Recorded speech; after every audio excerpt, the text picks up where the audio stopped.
हाँ।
Good afternoon, sir.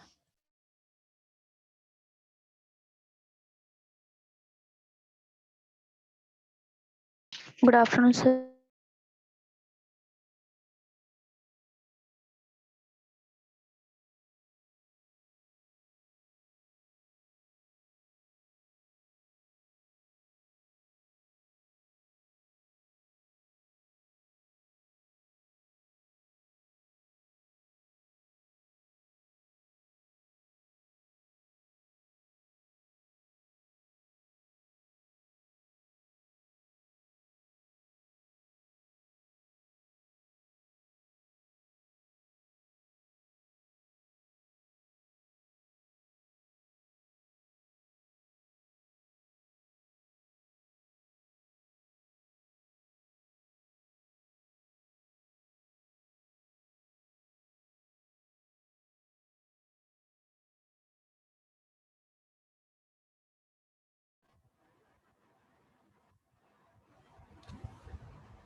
Board clear है? अरुण, इस बोर्ड को बता थोड़ा उधर शिफ्ट कर दीजिए। Yes, sir, clear है.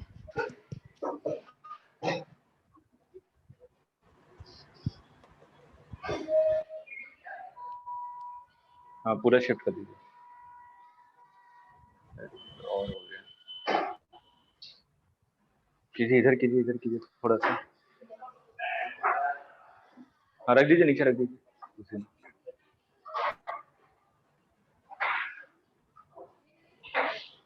नीचे रख दीजिए, नीचे ज्यादा प्रॉब्लम है। ठीक है, आ जाइए।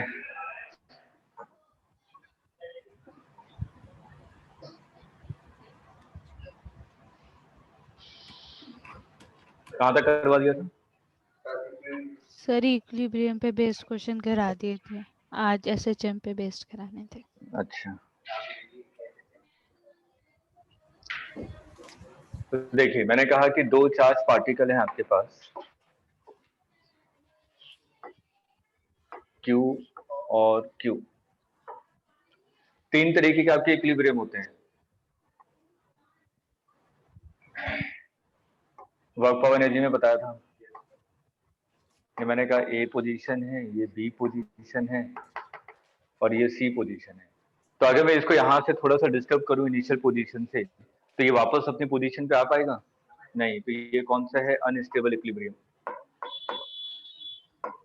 अगर मैं इसको डिस्टर्ब करूँ तो ये वापस अपनी पोजीशन पे आएगा। ठीक है, तो ये क्या है, स्टेबल इक्विलिब्रियम, और ये है न्यूट्रल इक्विलिब्रियम। तो अगर मैं इस वाले पे देखूं कि अगर मैं यहाँ पे थोड़ा सा डिस्टर्ब करूं तो ये वापस आएगा, तो मतलब कि टू एंड फ्रो मोशन करेगा, यही करेगा ना, इस मेन पोजीशन के अबाउट ये टू एंड फ्रो मोशन करेगा। तो ये क्या है आपका एसएचएम, ठीक है। तो हमें एसएचएम में याद रखना है कि हम लोग अगर कोई भी पार्टिकल एसएचएम कर रहा है, इसका मतलब एफ नेट क्या होना चाहिए, माइनस के एक्स के इक्वल।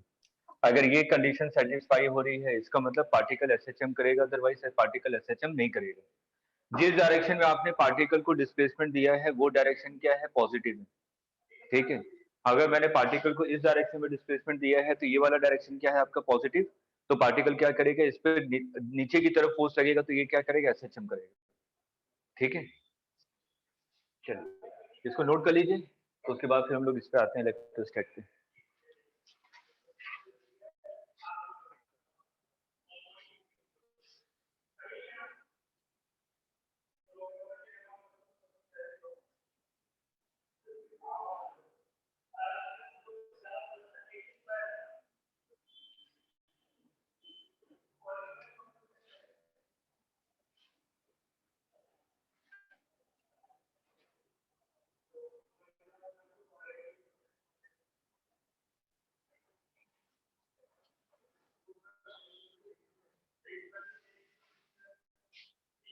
नोट कर लिया।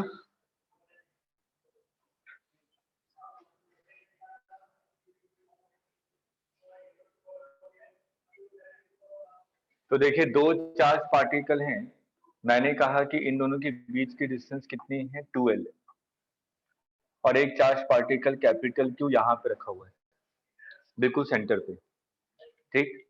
अब आपसे पूछा गया, ये तो इक्विलिब्रियम में है, ठीक है। लिखिए question, if capital Q is slightly displaced, if capital Q is slightly displaced along the line joining,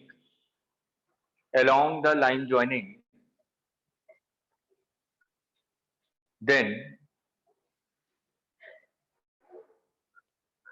it is stable equilibrium or unstable equilibrium। या आपका स्टेबल इक्विलिब्रियम होगा कि अनस्टेबल इक्विलिब्रियम होगा। इसका मतलब अगर मैं कैपिटल क्यू चार्ट को अगर मैं राइट डायरेक्शन में हल्का से शिफ्ट करूं, ठीक है, तो इस पे अगर फोर्स लेफ्ट डायरेक्शन में आता है तो ये स्टेबल होगा, अदरवाइज ये अनस्टेबल होगा। करके देखिए, राइट में शिफ्ट कीजिए थोड़ा सा और उस पोजीशन पे निकालिए नेट फोर्स। अगर वो net force towards left direction आ रहा है, इसका मतलब वो स्टेबल होगा, अदरवाइज अनस्टेबल होगा।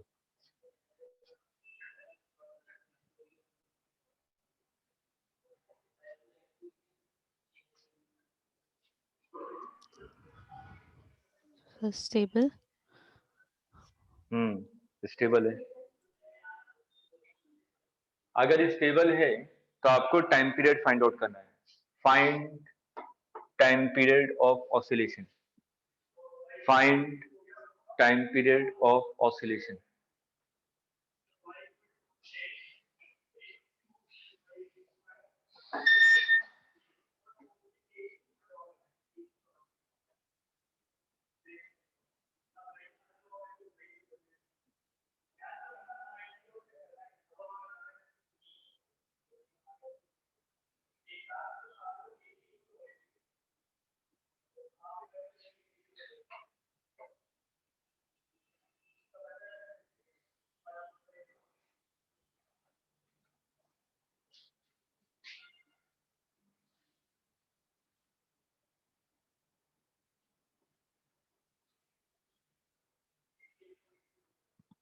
कीजिए, जल्दी कीजिए।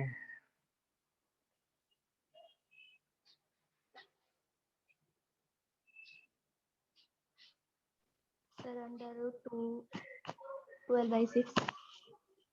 नहीं, सही गलत है।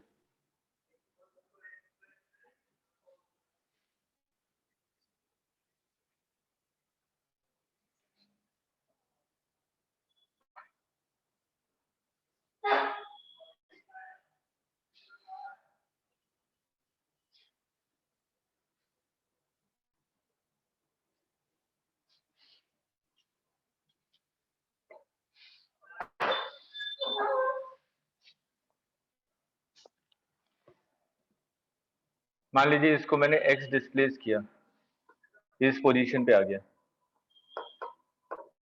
ये डिस्टेंस कितनी है l, और सेंटर से ये डिस्टेंस कितनी है l, ठीक है। मैं इसको फर्स्ट चार्ज मान लेता हूँ, इसको सेकंड चार्ज। तो फर्स्ट की वजह से फोर्स कहाँ लगेगा, राइट डायरेक्शन में, F1, और सेकंड की वजह से फोर्स कहाँ लगेगा, लेफ्ट डायरेक्शन में।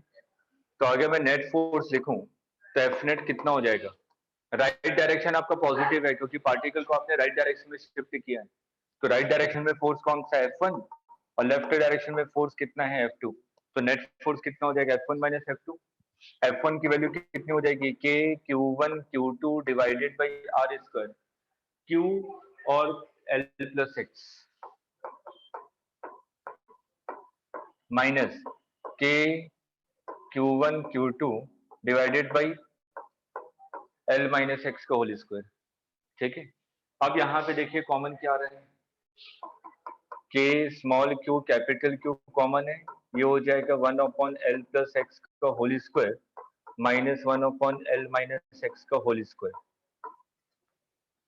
एलसीएम ले लीजिए, नोट कीजिएगा, बाद में पहले समझ लीजिए। एलसीएम लूंगा तो क्या आ जाएगा, L square minus X square की पावर 2, ये होगा ना, ये इंटू ये, ठीक। तो ये इधर आ जाएगा, L माइनस एक्स का whole square, A square plus B square minus 2ab minus L plus X का whole square, A square B square 2ab।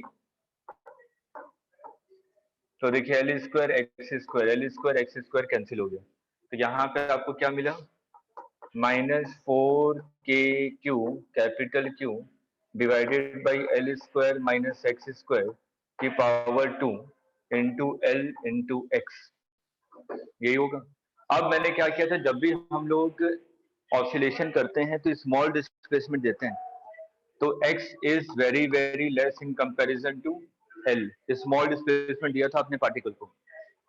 तो अगर x की वैल्यू L के कंपैरिजन में बहुत छोटी है तो L square minus X square क्या हो जाएगा, L स्क्वायर, तो L स्क्वायर की पावर 2, तो कितना हो जाएगा L की पावर 4, तो एफ नेट कितना आ गया आपके पास, -4, K की वैल्यू क्या होती है, 4 पाई एप्सिलॉन नॉट, ये होता है ना 1/4 pi epsilon not, small q into capital Q into L divided by L की power 4 into x.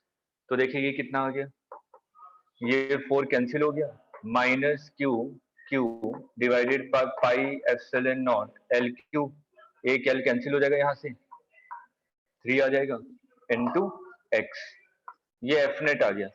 F net को किससे कंपेयर करेंगे, माइनस के एक्स से, तो यहाँ पे के की वैल्यू मेरे को मिल गई, के की वैल्यू कितनी है, ये के की वैल्यू क्या है, इसके इक्वल, ठीक। तो टाइम पीरियड क्या होता है, T is equal to 2 pi under root M upon K, तो यहाँ से टाइम पीरियड क्या मिल जाएगा आपको, T is equal to 2 pi under root M upon K की वैल्यू ये है, स्मॉल क्यू कैपिटल क्यू, ये ऊपर चले जाएगा pi epsilon naught L Q, ये आएगा time period of oscillation.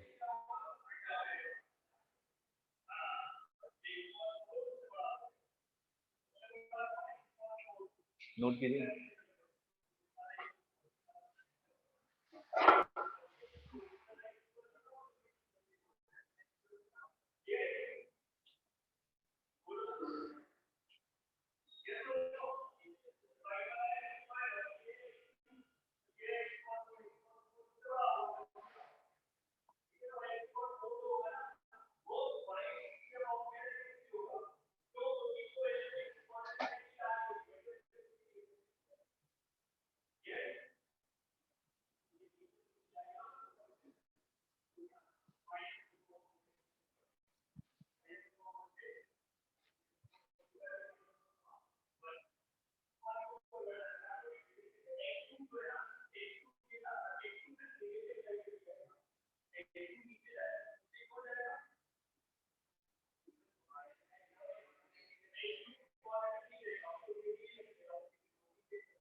Note कर लिया यहाँ तक,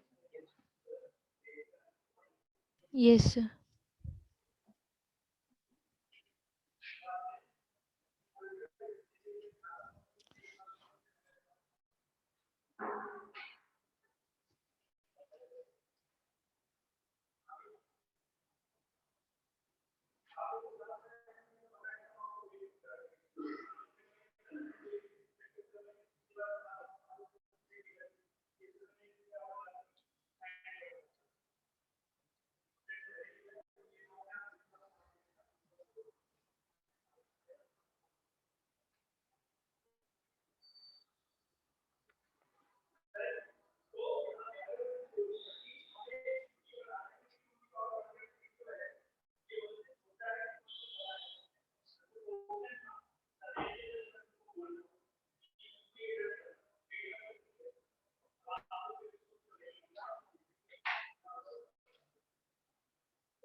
नोट कर लिया?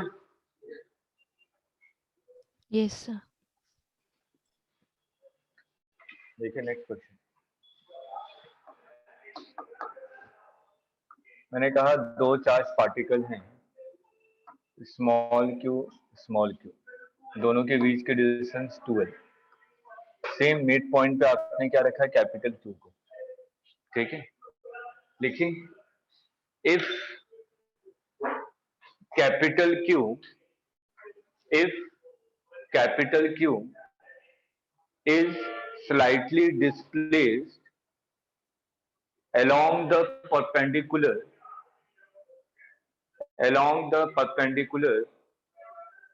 to the line joining,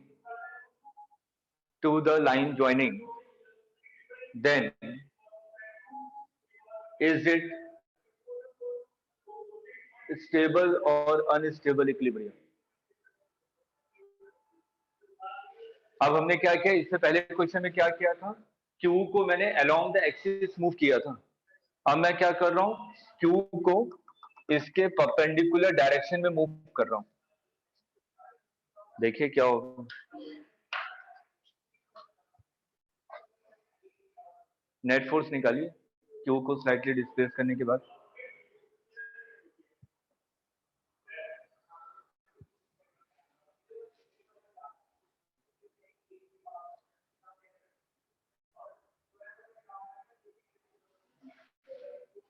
unstable,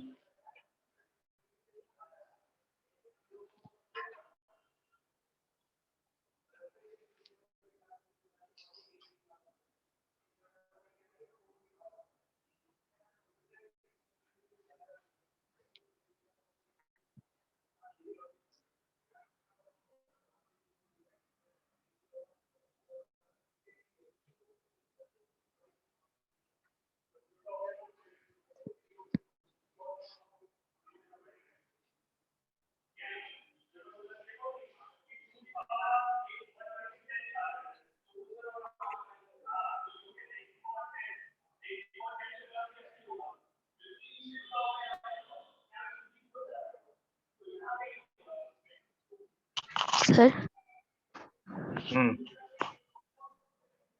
sir एक मान बार लीजिए और आपने बता एक्स दीजिए कि डिस्प्लेस किया। हाँ बोलिए। अनस्टेबल स्टेबल कैसे बताना था लास्ट क्वेश्चन में? स्टेबल अनस्टेबल तब होगा जिस डायरेक्शन में आप लोग डिस्प्लेसमेंट कर रहे हैं उसके अपोजिट डायरेक्शन में अगर नेट फोर्स आ जाए तो स्टेबल होगा।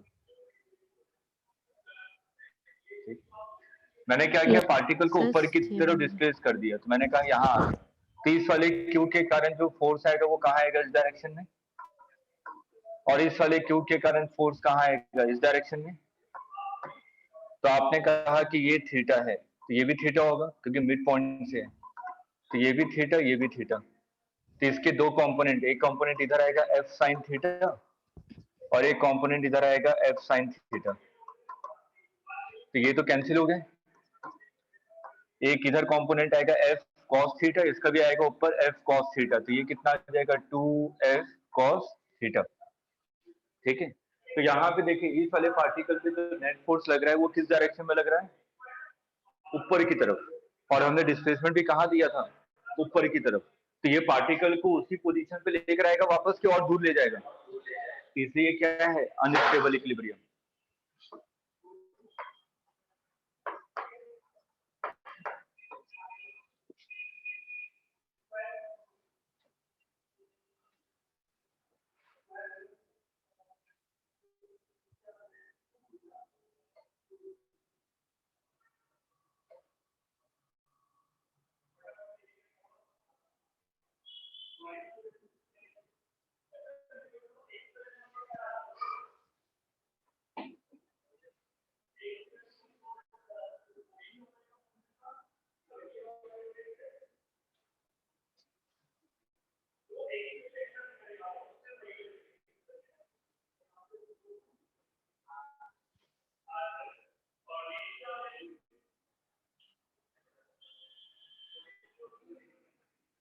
सभी लोग वीडियो ऑन कीजिए या तो मैं रिमूव करूंगा, बार बार एक ही चीज बोलना सही नहीं लगता है।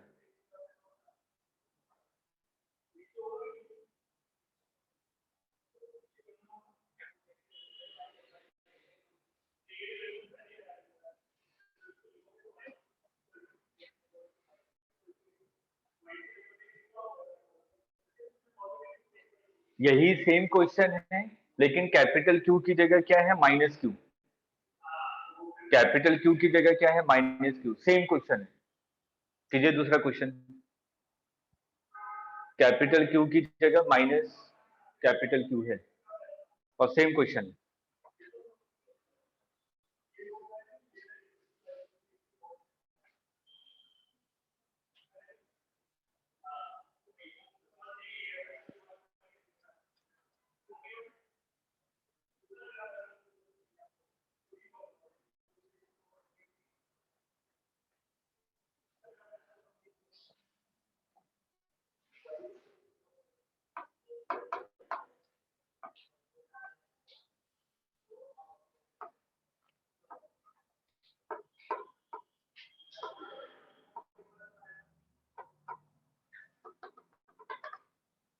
इसको डिस्प्लेस किया अलोंग द परपेंडिकुलर लाइन। तो आपको बताना है कि ये स्टेबल है कि अनस्टेबल है। अगर स्टेबल है तो आपको बताना है इसका time period. If it is stable equilibrium then find time period of oscillation.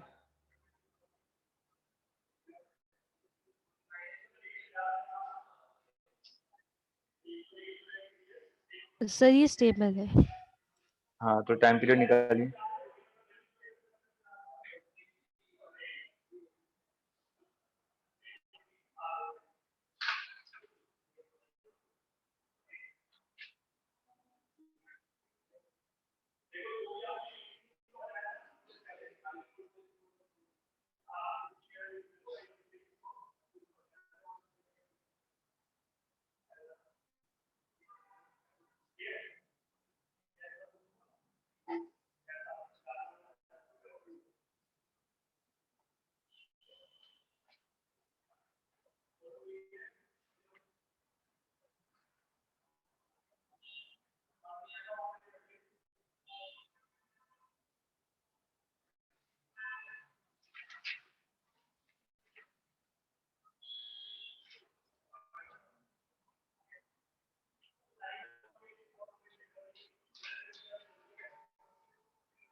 जल्दी कीजिए, जल्दी कीजिए।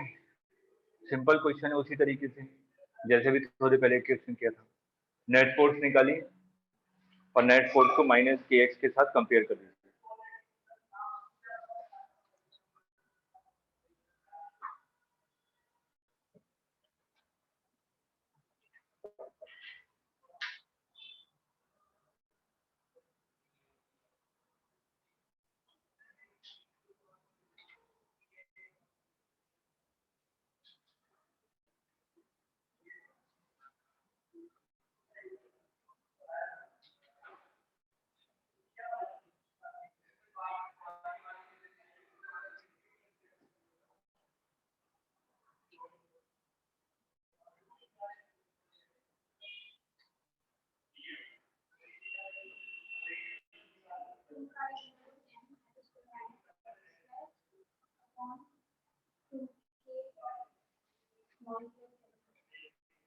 नहीं, गलत आ रहा, सही से कीजिए।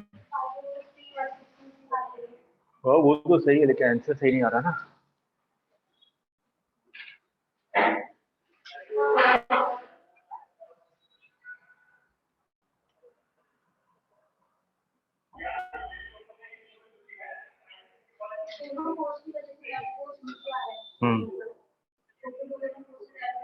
सब सही करें, आंसर गलत है, मैं ये तो कह रहा हूँ। तो उसको चेक कीजिए कहाँ पे गलती हो रही है। कॉन्सेप्ट सही है।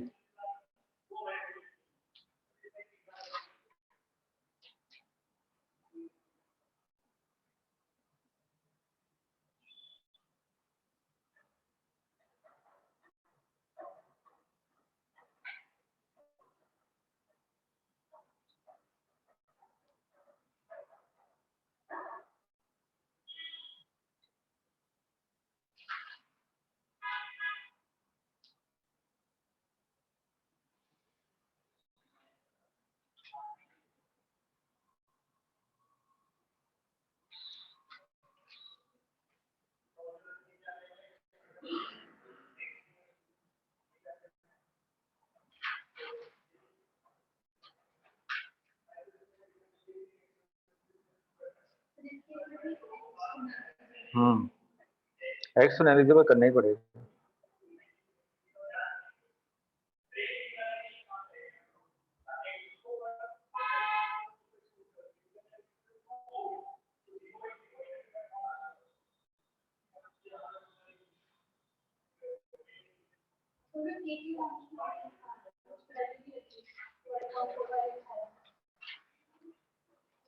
तब भी गलत आ रहा है बेटा।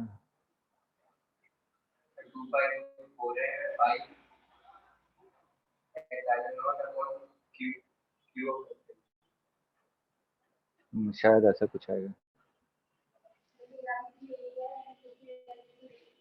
क्या आ रहा है बताइए।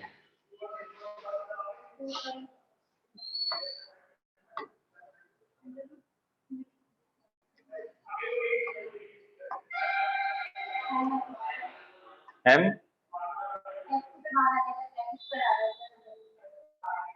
एफ स्क्वायर, ये एफ कहां से आ गया? ये एफ आया कहां से?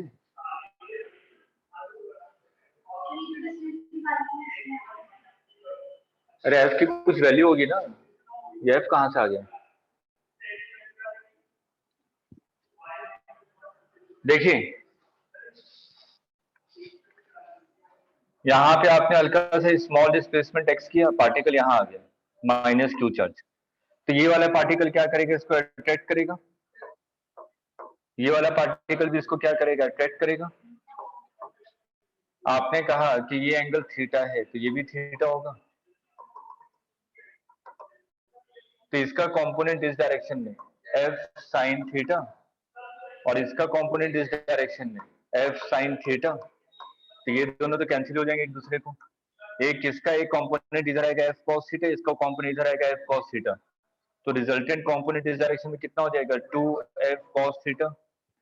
तो पार्टिकल को आपने डिस्प्लेस पर कहाँ किया था? ऊपर की तरफ, और रिजल्टेंट फोर्स कहाँ आ रहा है? नीचे की तरफ। तो इसका मतलब ये कैसे है? Stable equilibrium. तो अगर स्टेबल इक्विलिब्रियम है तो एफ नेट हम लोग क्या लिखेंगे? -2f cos theta. क्यों? क्योंकि जिस डायरेक्शन में आपने पार्टिकल को डिस्प्लेस किया है उसके अपोजिट डायरेक्शन में नेट फोर्स आ रहा है। ठीक है, तो ये क्या हो जाएगा आपका? नेगेटिव। अगर ऊपर वाला डायरेक्शन पॉजिटिव है तो डाउनवर्ड डायरेक्शन क्या हो जाएगा? नेगेटिव। तो यहाँ पे f की वैल्यू पुट कीजिए, -2f, f की value k q1 q2 divided by R square. ये डिस्टेंस कितनी है? l, और ये डिस्टेंस कितनी है? x। तो ये कितना हो जाएगा? √l square plus X square का होल स्क्वायर। तो ये कितना हो जाएगा? l square plus X square into cos theta. Cos theta का मतलब क्या है? Base upon hypotenuse. बेस तो यही है ना, अपॉन हाइपोटेनस, ये हो जाएगा। तो x divided by √l square plus X square. तो ये हो जाएगा -2k की value 4πε0 small q capital Q। ये हो जाएगा l square plus X square power 3/2 into X. अब x की वैल्यू क्या है आपकी? Very very small in comparison to l। तो x को हम लोग क्या करेंगे? नेग्लेक्ट कर देंगे। ये क्या बचेगा? l square power 3/2। तो ये 2 कैंसिल हो जाएगा, क्या बचेगा? l cube. तो एफ नेट आपका आ जाएगा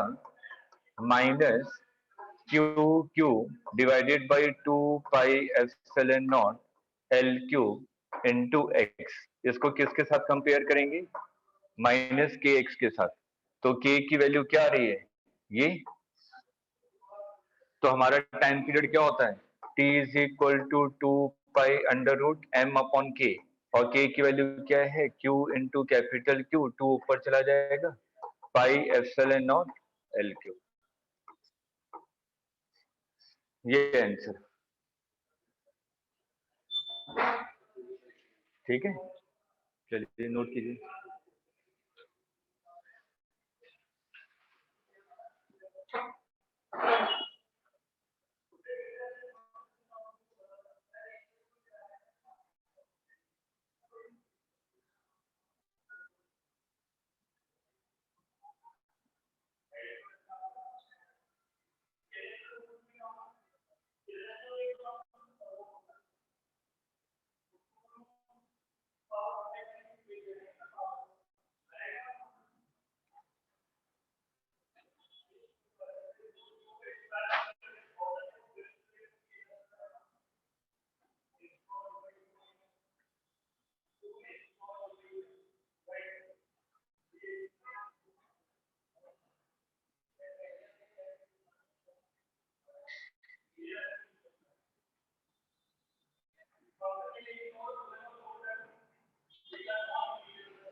नोट कर लिया तक?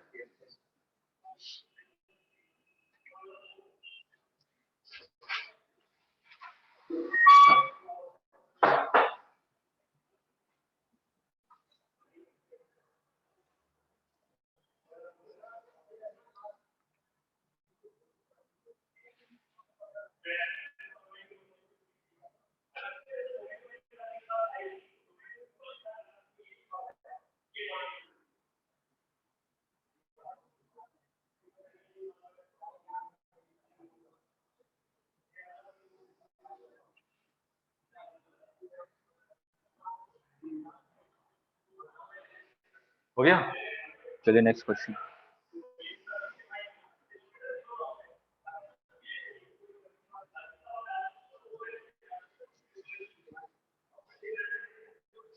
देखिए पेंडुलम प्रॉब्लम।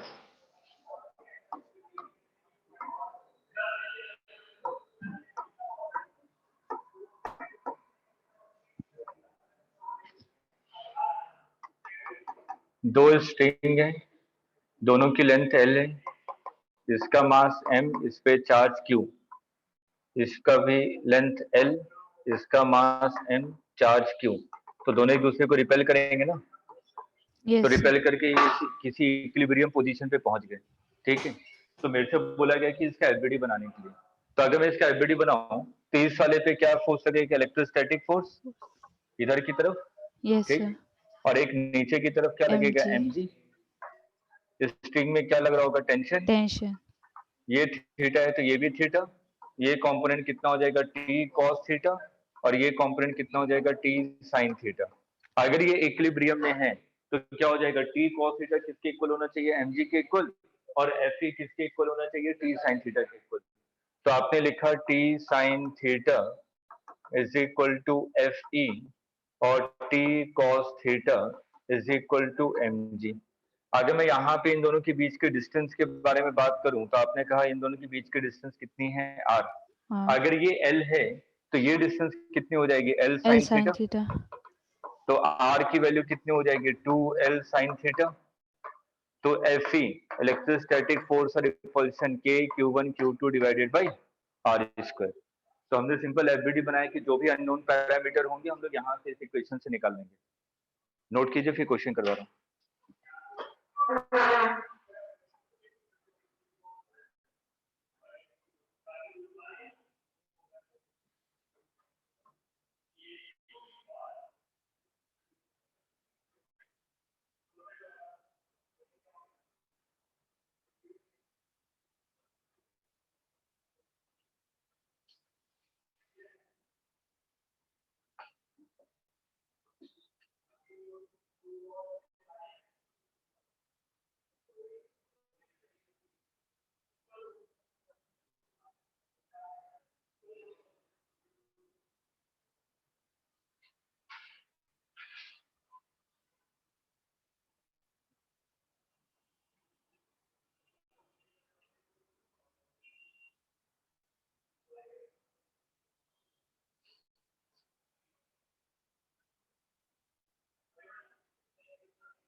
नोट कर लिया?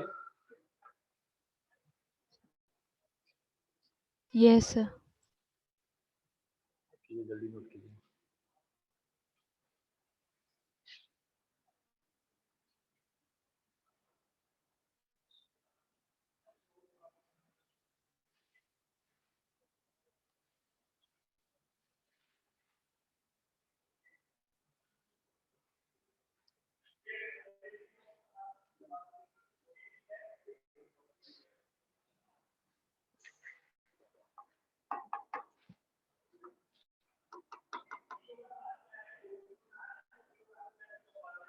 इसकी लेंथ L है, इस पे मास M1 है और चार्ज Q है। इसकी लेंथ भी L है, इसका मास M2 है और चार्ज Q है।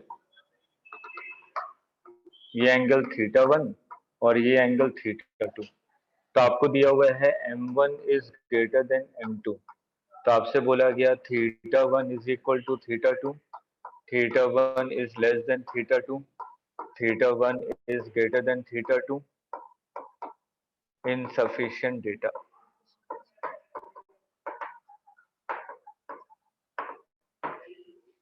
चलिए कीजिए।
नहीं, चार्ज पे डिपेंड करेगा ना।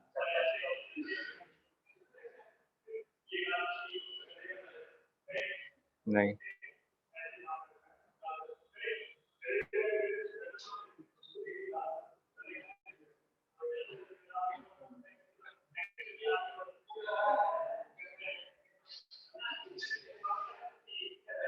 सभी क्यों? सर इसका मास ज्यादा है तो इस पे ग्रेविटेशन ज्यादा लगेगा, तो इस साइड झुक जाएगा, इसलिए इसका वर्टिकल के साथ एंगल कम होगा। हाँ सही है। सिंपल देखिए, अगर मैं कहूं कि दोनों का मास सेम है तो दोनों पे ग्रेविटेशन फोर्स सेम लगेगा। ग्रेविटेशन फोर्स ही तो इसको नीचे ले जा रहा है, ठीक। तो मैंने कहा दोनों का मास सेम है तो ये इक्विलिब्रियम पोजीशन पे, इसका मतलब ये एंगल भी थीटा है और ये वाला एंगल भी क्या थीटा है। अब मैं क्या करूं, इस वाले का मास बढ़ा रहा हूं, इस वाले का मास बढ़ाऊंगा तो ये क्या करेगा, इधर की तरफ शिफ्ट करेगा ना। इसका मास ज्यादा है तो ग्रेविटेशन फोर्स इस पर ज्यादा लगेगा, तो θ1 विल बी लेस देन θ2। लिख लीजिए रीजन।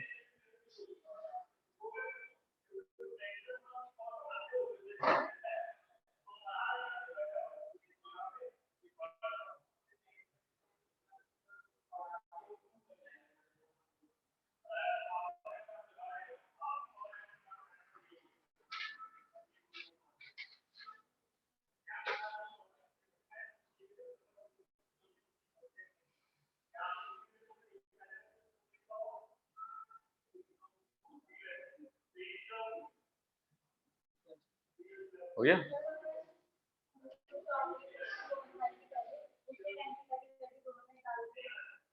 दोनों में टेंशन सेम थोड़ी ना रहेगा, उसमें तो दोनों का मास सेम था, टेंशन अलग अलग होगा, ठीक है। अरे तो टेंशन भी तो है एक पैरामीटर, टेंशन कैसे पता।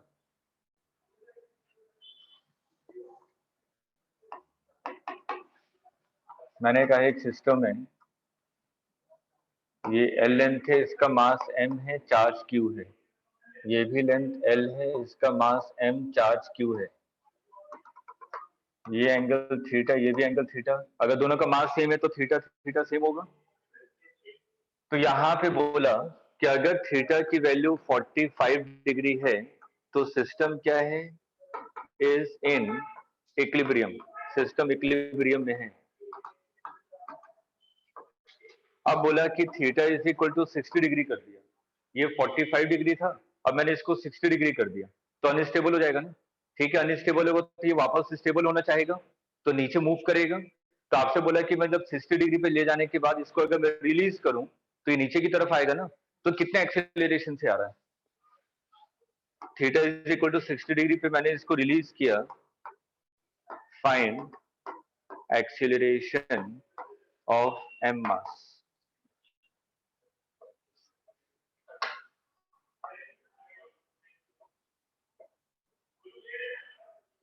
दस मिनट का टाइम दे रहा हूं, सही से कीजिएगा। सर्कुलर का कॉन्सेप्ट यूज होगा यहाँ पे, और एम्स का क्वेश्चन है।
सर होने वाला है, बस सिंप्लीफाई करना रह गया।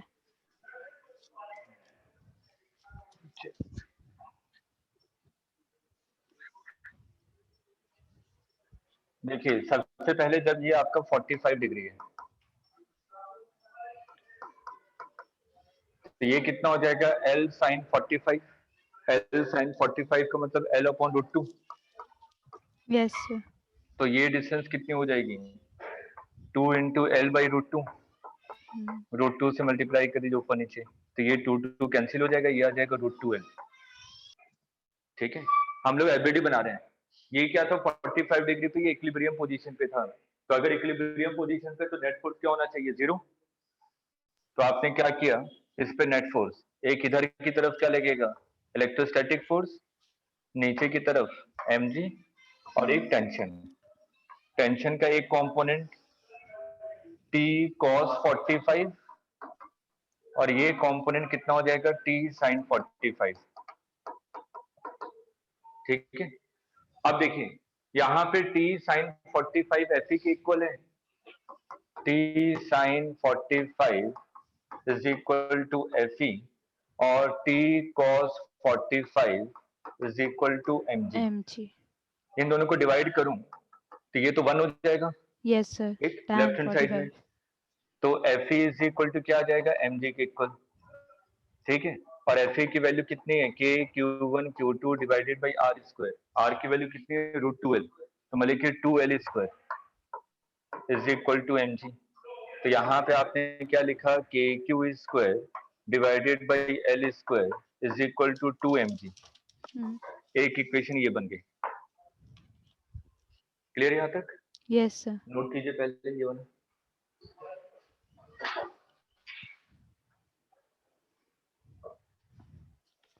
सो मेरी इक्वेशन आ गया g root 3/2 minus g/3 equals to a। सही है।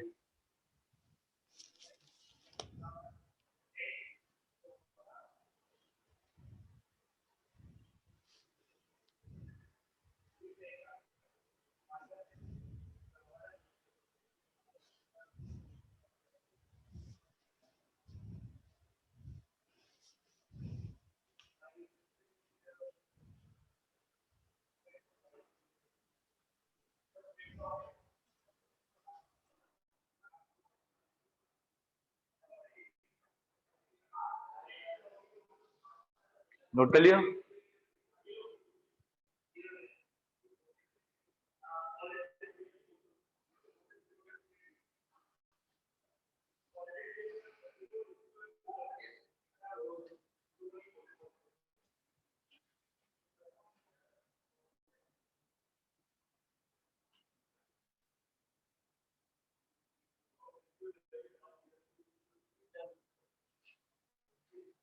अब देखिए अब आपने क्या किया थीटा को 60 डिग्री कर दिया।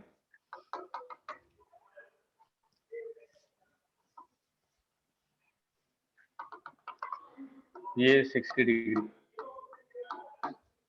तो ये लेंथ कितनी हो जाएगी L sin 60। L sin 60 का मतलब L रूट 3/2। तो ये टोटल लेंथ कितनी हो जाएगी 2 इंटू ये तो मतलब कि सिंपल रूट 3L।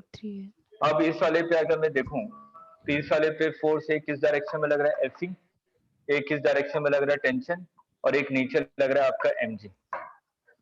तो ये तो अनस्टेबल है ना, अनस्टेबल है तो वापस आएगा ना। वापस आएगा इसका मतलब ये तो सर्कुलर मोशन ही कर रहा होगा, ऐसे तो आएगा वापस। ठीक है, तो आपने क्या किया इस एक्सिस को मैंने सर्कुलर में बताया था कि हमेशा टेंजेंट ड्रॉ करेंगे और उसको हम लोग एक एक्सिस मान लेंगे। ठीक है, तो इसको आपने एक्स एक्सिस मान लिया और ये क्या हो जाएगा आपका वाई एक्सिस। तो अगर ये 60 है तो ये भी 60, ये 60 है तो ये भी 60। तो mg का एक कॉम्पोनेंट इधर आएगा mg cos 60 और एक mg का कॉम्पोनेंट इधर आएगा mg sin 60। ये 60 है ये 30 तो ये 60। fe का एक कॉम्पोनेंट इधर आएगा fe cos 60 और एक fe का इधर कॉम्पोनेंट आएगा fe sin 60। क्योंकि आपने इस पोजीशन पे पार्टिकल को क्या किया रिलीज किया, अगर मैं पार्टिकल को रिलीज करूंगा तो इनिशियल वेलोसिटी कितनी होगी? 0। अगर इनिशियल वेलोसिटी 0 होगी तो सेंट्रीपिटल एक्सीलरेशन, याद कीजिए सर्कुलर मोशन में, ये पार्टिकल तो सर्कुलर मोशन ही कर रहा है ना, यस ठीक है। तो सर्कुलर मोशन में क्या होते हैं? दो एक्सीलरेशन आते हैं, एक सेंट्रीपिटल एक्सीलरेशन और एक आपका टेंजेंशियल। और AC इज इक्वल टू क्या होता है? AC इज इक्वल टू होता है आपका v²/r, ठीक है। क्योंकि आपने इसको रिलीज किया है तो इनिशियल वेलोसिटी 0 होगी, इनिशियल वेलोसिटी 0 होगी तो सेंट्रीपिटल एक्सीलरेशन कितना होगा? 0। तो यहाँ पे क्या होगा? सिर्फ और सिर्फ टेंजेंशियल एक्सीलरेशन, मतलब कि पार्टिकल इस डायरेक्शन में मूव करेगा। तो इस डायरेक्शन में नेट फोर्स कितना है?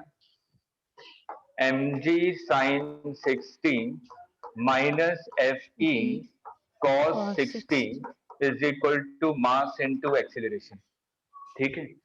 तो यहाँ पे साइन 60 का मतलब √3/2, √3/2 इंटू mg माइनस fe का मतलब k q1 q2 divided by r²। r की वैल्यू कितनी है? √3l, मतलब कि 3l² इंटू cos 60 का मतलब 1/2 is equal to mass into acceleration m।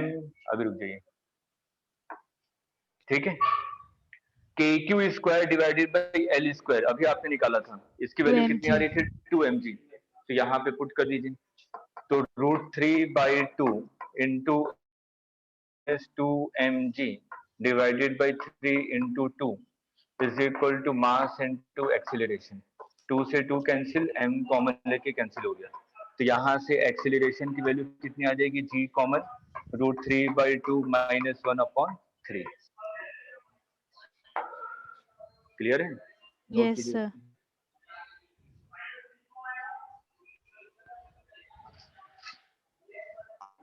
ये आपका 0 है, लिख लीजिएगा क्यों 0 है।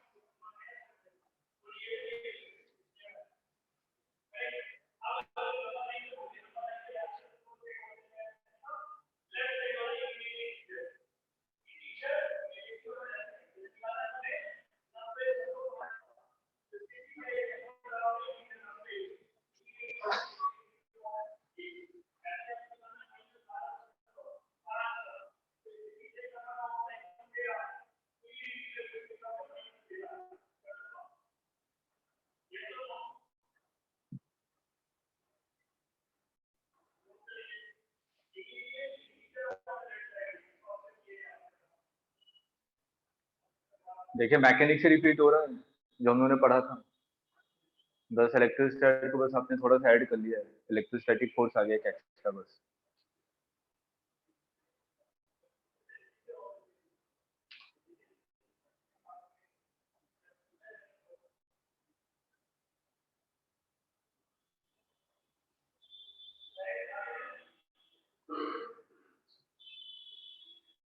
नोट करिए यहाँ तक।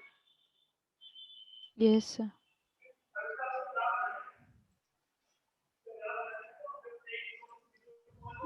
आ जाए।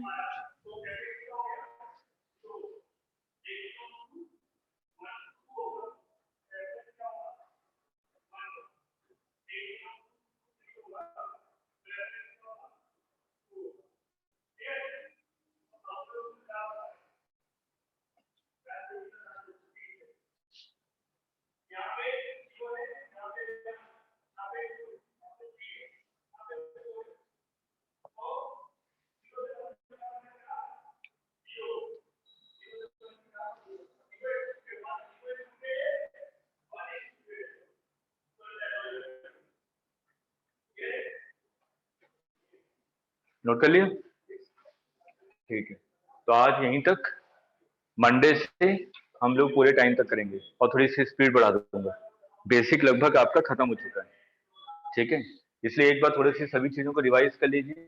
मंडे से 6 o'clock तक क्लासेस होंगी और मैं थोड़ी सी स्पीड भी बढ़ाऊंगा, इसलिए बेसिक आपको क्लियर होना चाहिए।